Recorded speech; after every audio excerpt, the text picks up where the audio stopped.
It's a crop top controversy going viral.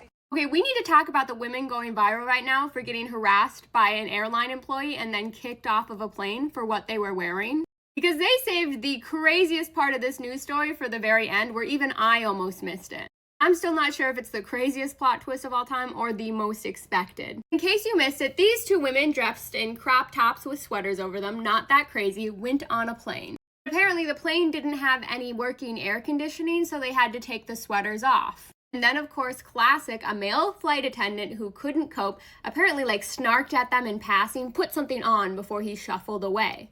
And then he kind of made a whole big deal out of it, and they asked, of course, to see a dress code respectfully that says they can't just wear crop tops on the plane. And when all this is happening, a woman in front of them who's there with her child is like, I'm wearing the same thing under this sweatshirt. I'm taking off the sweatshirt. If you're kicking these ladies off, you're going to have to kick all of us off and my child. And that's what they did. They kicked all three women, including the toddler, off the plane with no refund and no solid proof that this is written into their policy. They hid the wildest part of the story at the end here, because I'm sitting here thinking, this is some Delta behavior, right? What are you, first class Emirates? No, it was Spirit Airlines. What? This is the most and least Spirit Airline behavior I've ever heard. They released a statement apparently that they are investigating the matter, but who do you think I'm sorry, of all the things that I've seen on Spirit Airlines, Spirit, you are the airline equivalent of the broken seat on public transportation. We practically have to pay extra for the seat belt, okay? Why are you trying to serve Four Seasons when you're actually giving Motel 6? You want to hear some of the crazier experiences I've seen just totally go overlooked on Spirit Airlines? Because never before this day have I ever heard them caring about anything that happens on their flights.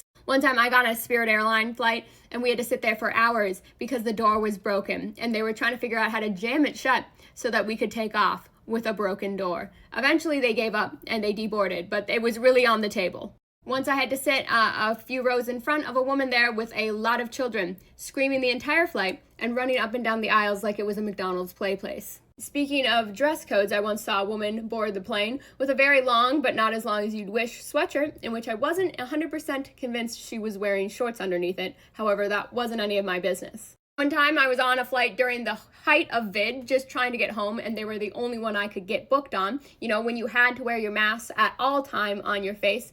A few rows behind a couple who were refusing to. They were wearing it anywhere, but clearly they wanted to start a fight with the flight attendants. The flight attendants probably also suspected the same thing and ignored it until enough people finally complained that they had to address it. And yes, the people did try and start a full-on fight with the flight attendants. The whole thing, we had to delay the takeoff of the plane until they complied, or they had to be removed. They eventually complied, but that's the vibe of Spirit. I don't know if anyone told them this, but it is not the 1960s. We are not getting all dolled up to go on their flights.